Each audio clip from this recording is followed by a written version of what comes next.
Olá, monstros! Vocês não contavam com a minha astúcia, hein? Vim aqui gravar o curso de inglês para PCDF. Lúcio, mas caramba, você não é professor de direito, você não é delegado? É, mas, enfim, tem outra habilidade aí, tem outras habilidades na vida. Eu comecei a minha vida como professor de inglês, e aí, quando saiu o inglês, a Divina Magda, minha esposa, falou: Lúcio, poxa, você já foi professor de inglês, por que você não grava um curso aí para os alunos? Muitas pessoas têm dificuldade, não conhecem a língua e tal, não tiveram oportunidade de estudar. Falei, bom, eu já tenho inclusive um material, procurei esse material que eu tinha completo, não achei, tive que fazer do zero, mas não tem problema não. Bom que eu tive que estudar também, isso é muito importante, a gente vai ficando mais velho, tem que manter a cabeça ativa. Então, para mim também é uma forma de me ajudar também, me manter pensando, né? Enfim, eu estudo inglês todos os dias, né? Eu tenho uma boa fluência em inglês e também tenho estratégias que vão fazer com que você acerte itens na prova mesmo sem ter esse domínio. Que isso é muito importante, porque quando a gente está falando de provas, a gente está falando de um inglês que a gente chama de inglês instrumental. O que seria esse inglês instrumental? Que tem uma aplicabilidade específica. Nesse caso, ele tem uma aplicabilidade para provas de concursos e mais especificamente para provas do CESP. E aí, entendendo a banca, estudando os itens, a gente é capaz de compreender ali os meandros e, enfim, caminhar para que você, mesmo que você tenha pouquíssimo conhecimento da língua, que você possa usar esse conhecimento que você tem e até o conhecimento que você tem da língua portuguesa, acredita em mim, para que você acerte itens na prova. É claro que se você dominar a língua, é claro que se você tiver mais conhecimento, mais a chance de você acertar itens, mas eu não quero que você zere essa prova, eu quero que você morda alguma coisa lá, se essa sequência de aulas te ajudar a acertar um ou dois itens, isso pode ser a diferença de você estar entre os 300 ou fora dos 300. Pode ser a diferença. Então, leve essa aula muito a sério, ela realmente vai fazer uma diferença, mesmo que você já tenha algum domínio e queira melhorar só a estratégia de prova, ou mesmo que você não tenha domínio algum ou tenha algum conhecimento, pouco conhecimento e queira ir morder alguma coisa na prova, beleza? Então deixa eu mostrar aqui para vocês, jogar no slide aqui, inglês para escrivão, Lúcio Valente. Primeira coisa que nós vamos fazer, e é parte aqui dessa aula, tá? Que é entender o perfil da banca. Qual a banca? CESP. Tem que entender o perfil da banca. Como é que a banca funciona, como é que ela cria os itens e como é que você tem que fazer a abordagem no estudo desses itens, tá? Bom, primeira dica aí. Primeira dica, perfil CESP. Cara, muito importante aqui, pessoal. Na interpretação de texto, nunca, never, comece pelos itens. Desculpa, nunca comece pelo texto. Comece sempre pelos itens. Comece sempre pelos... Lúcio, por quê? Você tá doido? Eu tenho que ler um texto, eu tenho que compreender o texto. Não, monstro, você não tem que entender nada. Você tem que acertar os itens. Olha o tamanho desse monstro aqui, desse texto. Olha o tamanho do monstro desse texto. Aí você vai tentar interpretar todo esse texto, ele é difícil mesmo para quem tem o domínio de inglês. Esse texto seria difícil para um falante de língua inglesa que não tem muita educação. Um cara ali que não estudou muito, ele vai ter dificuldade de ler esse texto aqui, mesmo sendo talvez um americano ou um inglês. Então esse é um texto de nível universitário, né? Tem algumas informações aqui que nem todo mundo domina. Então você vai cair para dentro desse texto aqui, não faça isso, é a maior burrice que você vai fazer. Deixa eu dar um exemplo aqui. Você leu esse texto todo. Quando você vai ler o item, um dos itens, né, desse texto, o que você vai achar? Ele vai achar uma das formas que o CESP cobra o CESP cobra em itens, ou seja, ele cobra muito o quê? Ele cobra muito sinônimos. Nós vamos ver durante esse curso todas as formas, todas as abordagens do CESP, mas a mais comum, a mais repetida é essa aqui. Ela cobra sinônimos. Então, ela está falando assim, olha, no texto, na passagem seguinte do texto, a gente pode dizer que a palavra trash pode ser substituída pela palavra garbage. E aí, nessa frase aqui, você vê que você nem precisaria voltar no texto, né, para saber que realmente trash e garbage aqui são sinônimos. Então a primeira forma que ele cobra é justamente de cobrar sinônimos. E aí, claro, se você tem vocabulário, se você tem conhecimento da língua, você tem mais possibilidade de acertar. Agora a palavra trash, nossa, é uma palavra bem simples. Talvez garbage você não conheça tanto, mas trash é bem comum, né? Então, beleza. Lembro que até minha filha tem um super-herói que é o Super, né? O Super Trash. O Capitão Trash, não sei. Mas então, in the following passage from the text, the word trash can be substituted by the word garbage. Ok. Aí ele vai te dar a frase aí. Então essa é uma das formas. Então você não precisava ter lido o texto. Esse que é o lance. Ou você sabe ou você não sabe. Beleza? Legal. Segunda dica aí do perfil CESP. Segunda dica aí do perfil CESP. O CESP pode apresentar mais de um texto na prova. É possível que, na verdade, apareça de 2 a 3 textos na sua prova. Por isso que, inclusive, você não deve ficar lendo os textos, você vai perder muito tempo. Seguido de vários itens relacionados a esse texto. O vocabulário, em geral, pode ser muito técnico. Muito técnico. Mas esse muito técnico, nós vamos ver aqui para frente, ele tem, em geral, relação com a atividade. Em geral, relação com a atividade. Daí eu vou dar uma outra dica ali na frente, beleza? Por incrível que pareça, os vocabulários técnicos podem facilitar para quem não sabe inglês, porque há muitos cognatos. Lúcio, o que é cognatos? Cognatos é isso aqui, olha só. Olha esse item aí, ó. Smart technologies depend on satellite communication. Então, tecnologias, vamos dizer, smart, se a gente fosse traduzir ao pé da letra, né? Significaria esperta, né? Mas eu diria que smart technologies quer dizer tecnologias eficientes, talvez seria a tradução mais correta, a interpretação, não a tradução, porque quando a gente traduz, a gente tem que interpretar também. Mas a palavra smart quer dizer inteligente, esperto, esperto não no mau sentido, no bom sentido do esperto, não é no espertalhão, não. Ok? Beleza. Depende, então tecnologia você entender. Talvez smart, não sei, mas depende. Satellite, communication. Isso é cognato.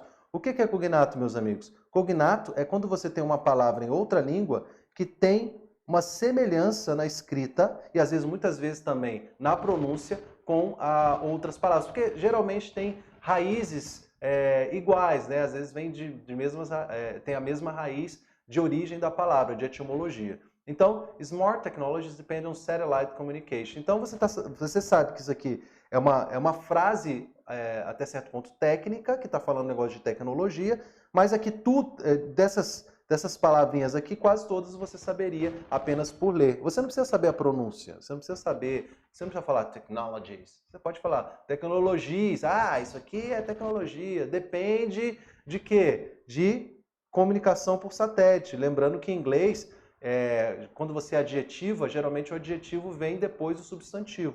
Então seria satellite communication, então seria comunicação por satélite.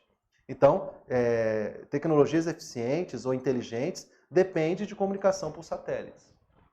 Entenderam ou não? Então, isso é cognatos. Então, quando ela é muito técnica, ela vai utilizar muito esses termos que são cognatos. São termos que são muito parecidos com o português e você pode usar o português para interpretar, beleza? A terceira dica é a seguinte. As primeiras perguntas costumam seguir o andamento do texto. Então, geralmente, ele vai ter lá um texto. Vai ter um texto, né? Vai ter um texto. Depois ele vai ter os itens. Item 1, item 2, item 3, item 4. Esses dois primeiros itens aqui costumam seguir a sequência do texto. Ok? Ou ele vai estar, por exemplo, o item 1 vai estar aqui, o item 2 vai estar aqui. Entendeu? Então ele vai seguir, isso é para facilitar você achar os dois primeiros itens. Por exemplo, olha só, nesse textozão aqui, tem duas coisas importantes. Tem a palavra trash, que aparece aqui, e depois esse sujeito também é citado. Então você vê que é na sequência. Esse aqui vai ser o item 1, esse aqui vai ser o item 2 da prova. Olha só. Então a palavra trash, que é aquele mesmo item que a gente viu agora há pouco, né? A palavra trash, e aqui também o sujeito que é o vice-presidente da companhia. Ok? Então é isso, só para você ter uma dica de orientação aí para a prova. Geralmente o primeiro e o segundo itens, às vezes também o terceiro, ele vai seguir uma sequência, depois ele vai embaralhar tudo. Beleza? Aí você vai ter que ficar procurando lá. 4. As provas costumam ter como núcleo central interpretação. Gramática quase zero, muito raro, tá? E tradução. Então são duas coisas no CESP, duas coisas extremamente importantes. Interpretação do texto, que você, já falei, você vai fazer a partir dos itens. E tradução aqui, eu vou colocar como sinônimos. Por quê? Porque não vai ter tradução. Não vai ter tradução. Mas a tradução aqui você tem que entender como sinônimos, ou seja, como apareceu ali a palavra trash, que é sinônimo da palavra garbage. Ok?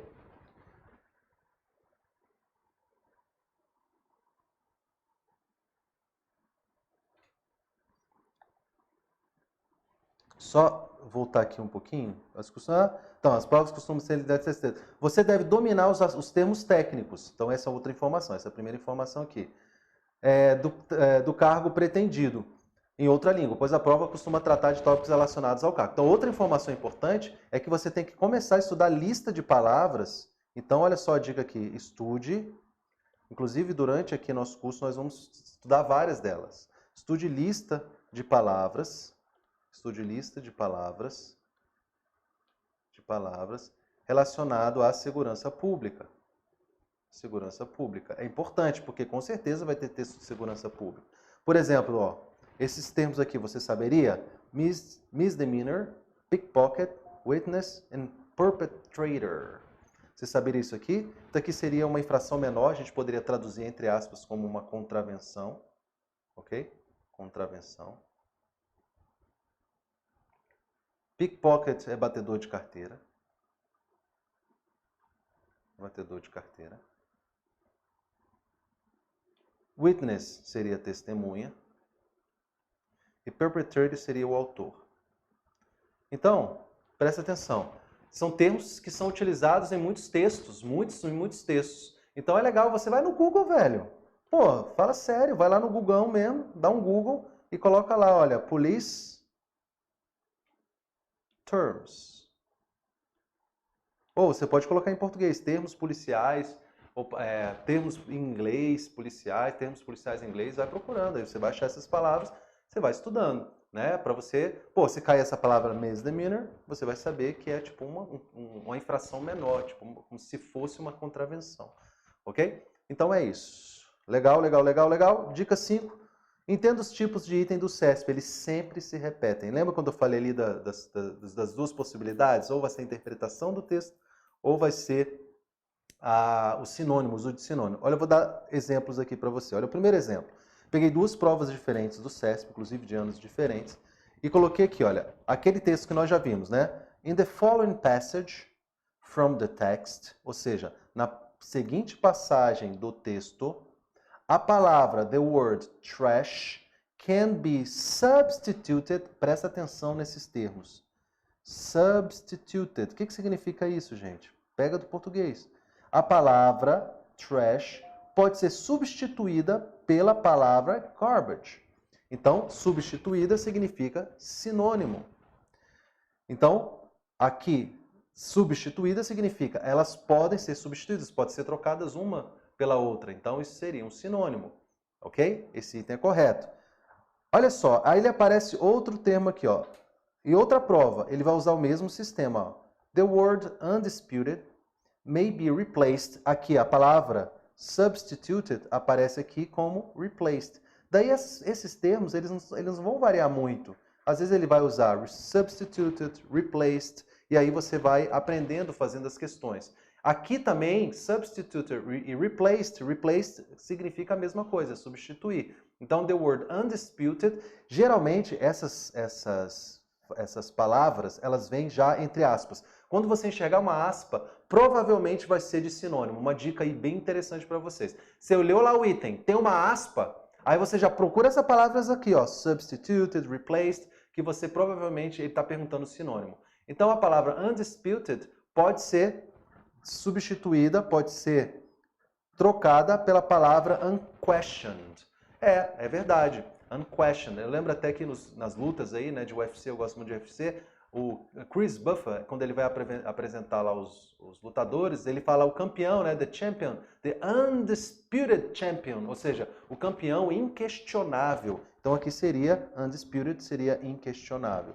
Então a palavra undisputed may be replaced, pode ser substituída por unquestioned, inquestionável, sem alterar o significado, the meaning, o significado.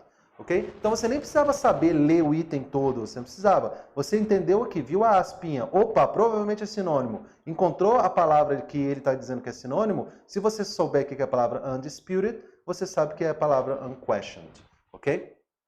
Legal? Bacana então. Outro exemplo aqui, olha.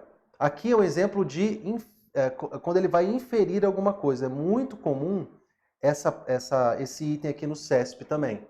Quando ele diz assim, olha, on the basis of the last quote, com base na última citação, the article provides from the Vice President of Daily Disposals, que o artigo apresenta do vice-presidente da Daily Disposal, que é a companhia, né?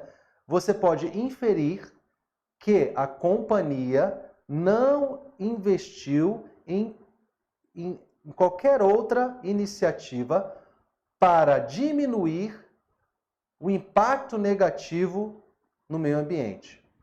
Então, você tem que ler o texto. Aqui sim, inferição é o quê? Interpretação. Tu tem que ler a passagem e interpretar.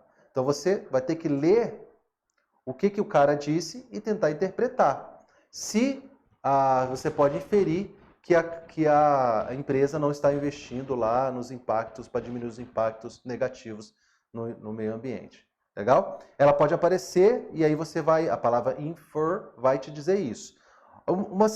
Um item bem parecido, tá? O autor pensa que o mais importante ponto da história do roteiro, né, of My Fair Lady, se perde na tradução. Então, quando ele fala o autor pensa, ou seja, você está tentando inferir o que o autor pensa. É uma forma também, é o mesmo tipo de item. Então, é uma interpretação. Aqui, de novo, você tem que fazer uma interpretação de uma passagem. Interpretação. Essas questões de interpretação, elas são mais difíceis. Então, para você que não domina, você tem que cair matando nessas aqui. Ó. Você tem que acertar uma questão desse exemplo 1 aqui. A gente vai trabalhar bastante com esses dois tipos aqui, e aí eu vou chamando a atenção para vocês aqui, que basicamente o que a gente vai fazer nas próximas aulas é trabalhar com a interpretação desse texto. Não se assustem, tá? Se você não tem domínio da língua, às vezes você tem um primeiro contato, ai meu Deus, quanta palavra em inglês eu não domino, caramba, e agora o que vai acontecer? Não, relaxa. Né? A gente está aqui dando os primeiros passos, dando as primeiras dicas, eu tenho certeza que você vai caminhar com tranquilidade, beleza? Então continuem comigo, não deixem, pessoal, de seguir o @vouserdelegado, tá? E não deixem de compartilhar essas aulas aqui com seus amigos, tá? Porque quanto mais a gente ajuda as pessoas, mais o universo se volta a nosso favor. Não adianta a gente achar que a gente tem que prejudicar ou pelo menos deixar de ajudar outras pessoas, porque assim a gente vai estar se dando bem. O universo não funciona assim. Eu posso te dizer isso. Estou aqui gravando essas aulas para vocês com todo o meu coração, né? Não estou esperando nada em troca, a não ser que você compartilhe isso com as pessoas que você gosta, beleza? Então, fiquem com Deus, até a próxima aula, vão seguindo aí, um abraço.